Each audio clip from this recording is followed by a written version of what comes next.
मी कोणाला भिऊ? कोणाला भिऊ मी? हे जे सगळं गावात चाललंय ना ते फार चुकीचं आहे. तुम्ही बघताय ऐकताय तरीही गप्प बसता. मी गप्प बसणार नाही. मला जे वाटतं तेच बोलतो. माझ्या देवापुढे मी झुकत नाही तर माणसापुढे का झुकू? हा, मी प्रश्न विचारतो, का गप्प बसता? का कोणीच नाही बोलत?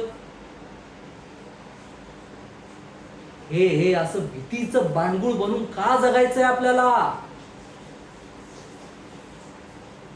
माझं प्रत्येक वाक्य हे फक्त शब्द नसून तर तो एक लढा आहे.